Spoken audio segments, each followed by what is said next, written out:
Did the UN Secretary General just back Captain Ibrahim Traoré on the world stage?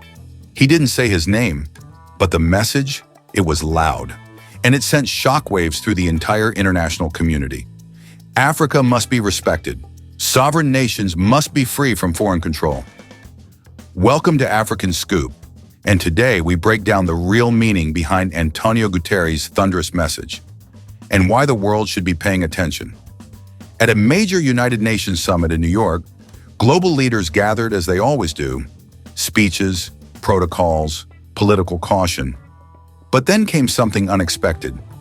António Guterres, the Secretary General of the UN, took the podium. And instead of avoiding Africa's growing sovereignty movements, he addressed them directly. The United Nations must support sovereign nations in building independent futures, free from foreign interference. He didn't have to say Traoré's name. The subtext was clear.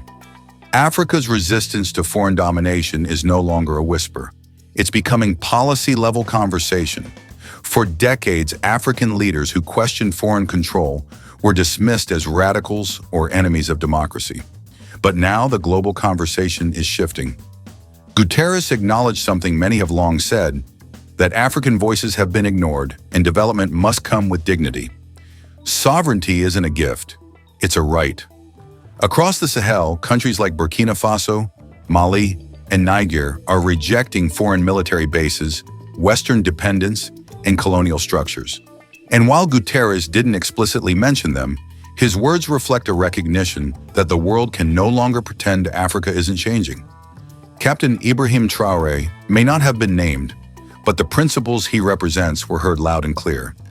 Guterres didn't stop at vague platitudes. He condemned the use of force against sovereign nations. He criticized the weaponization of food and water. He called out nations that follow the UN Charter when it benefits them and ignore it when it doesn't. The UN Charter is not an a la carte menu. That single line hit hard. It wasn't just diplomacy, it was a challenge, especially to those who still believe global power is theirs alone to wield. Mainstream media didn't highlight the weight of the speech, but African social media did.